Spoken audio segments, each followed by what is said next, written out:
On May 22, 2011, a tornado 1 mile wide and carrying winds over 200 miles per hour tore through Joplin, Missouri for 32 minutes. It killed 158 people. It destroyed over 4,000 homes and damaged nearly 8,000 buildings. It caused $2.8 billion in damage, the most expensive tornado in Missouri history. It struck St. John's Regional Medical Center directly, blew out windows, collapsed parts of the structure, and forced staff to treat patients in the parking lot. It is the deadliest tornado in Missouri history and one of the deadliest in American history. But the tornado did something else that almost nobody reported on, something that the cleanup crews discovered in the months after the debris was cleared, when they started testing the soil in the neighborhoods where the tornado had torn the ground apart. The tornado had churned up a century of poison that the mining companies had buried under Joplin before anyone alive today was born. And what they found in the soil explained something that residents had been living with for decades without ever knowing what it was. Subscribe right now.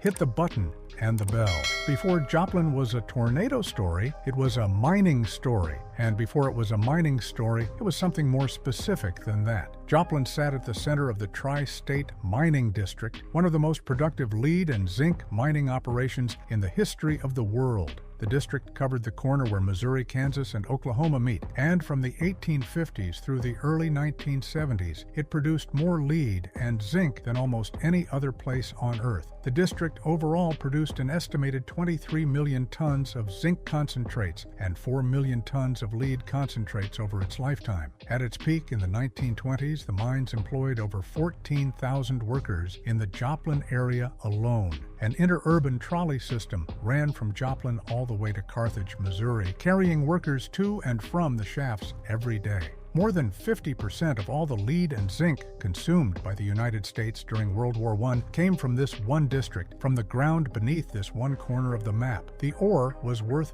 billions.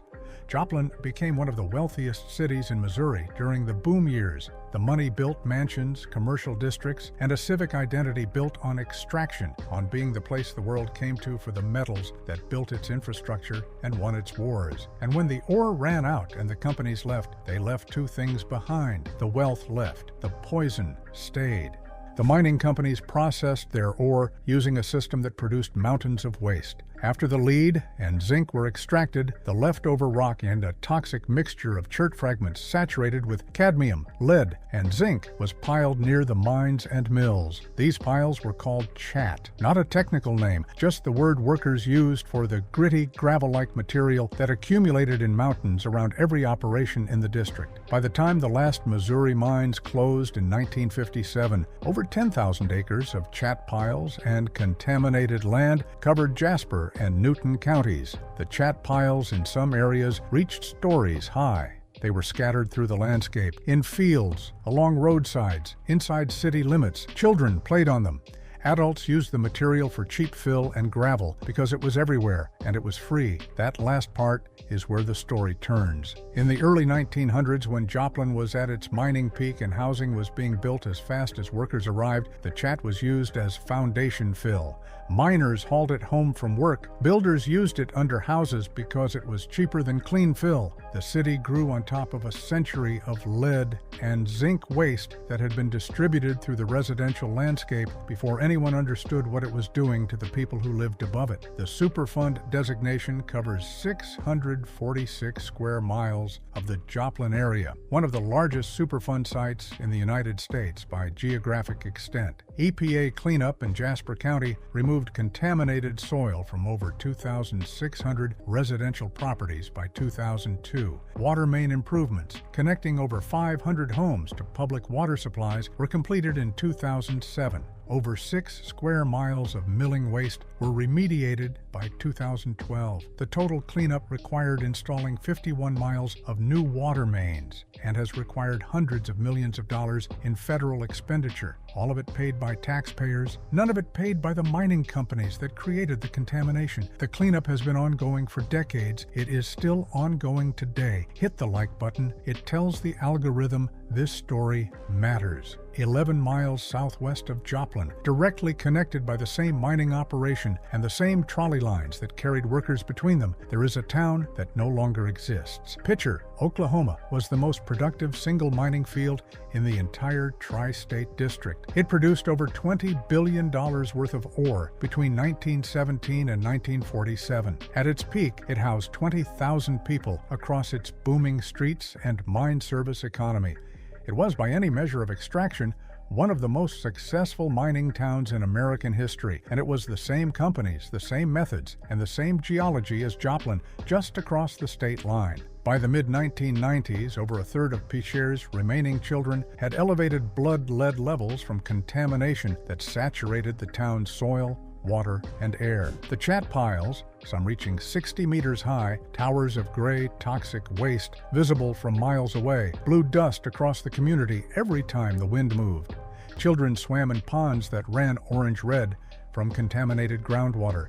Some developed orange-tinted hair and abnormalities in their bones from the exposure. The lead had been entering their bodies through the same mechanism. It had been entering children's bodies in Joplin, through the soil, through the dust, through the water, through the ground, that the mining companies had poisoned and walked away from. A 2006 Army Corps of Engineers study found that 86% of Picher's buildings, including the elementary school, were severely undermined by mine shafts below and subject to collapse at any time. The ground beneath the town was hollow. In 2008, an EF4 tornado struck what remained of Picher, destroying 150 homes and killing 6 people. The federal government determined there was no point rebuilding a town too toxic to inhabit and too structurally undermined to be safe. Buyouts began. By June 2009, the last residents had received federal checks to relocate. On September 1st, 2009, the state of Oklahoma officially disincorporated the city of Picher. Contractors began demolishing it.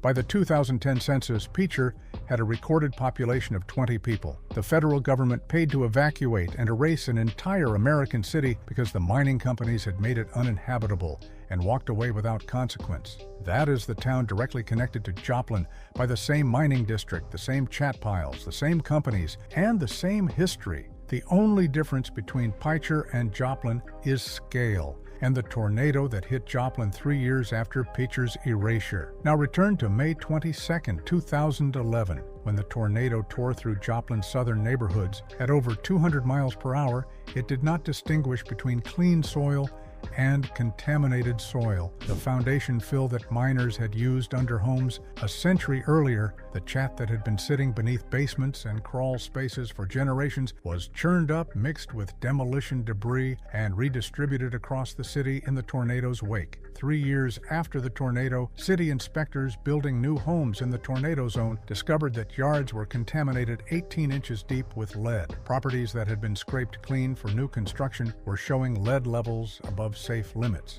The city of Joplin had to establish an ordinance requiring soil testing before any building permit could be issued in the tornado recovery area. Every yard that failed the test had to be scraped to 18 inches and replaced with clean soil at EPA expense. The EPA awarded $8.5 million specifically for lead remediation in the tornado zone on top of the existing Superfund cleanup funding. A researcher who documented the pattern described it precisely. The tornado had scattered lead deposits that had been quietly sitting in the city's foundation for over a century. The mining companies that made their fortunes in Joplin left in the 1950s and 1960s. The contamination they left behind survived the tornado of 2011 and is still being remediated today. There is a sentence in a report from Missouri's Department of Natural Resources that deserves to be read carefully in the context of everything described in this video. The department's environmental program supervisor stated that it is, in his words, technologically impracticable to clean up heavy metals contaminating groundwater aquifers. Not difficult, not expensive,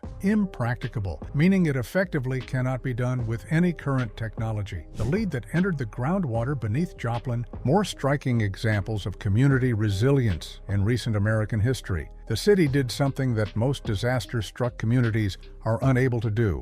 It came back, but the tornado did not create the contamination. It revealed it. It took what the mining companies had buried under the city across a century of operations and brought it to the surface where it could no longer be ignored. The lead was already there. The chat was already there. The impracticable aquifer contamination was already there. The tornado made the national news in 2011. The century of poisoning underneath it never did. The mining companies extracted the wealth. They left the poison. The tornado exposed the poison. The federal government has spent decades and hundreds of millions of dollars dealing with what the companies left behind. And the contamination that cannot be reversed, the aquifer, the deep groundwater, the permanent legacy of a century of extraction will outlast everyone currently alive in Joplin. That is what the tornado exposed. That is what the mining companies buried. Subscribe if you haven't. Hit the bell. Drop a comment. Did you know about the chat piles? About Picher? About the lead in Joplin soil? Because the tornado made the national news. The century of contamination underneath it never did. Thank you for watching. The truth doesn't shout. It waits for you to look closer.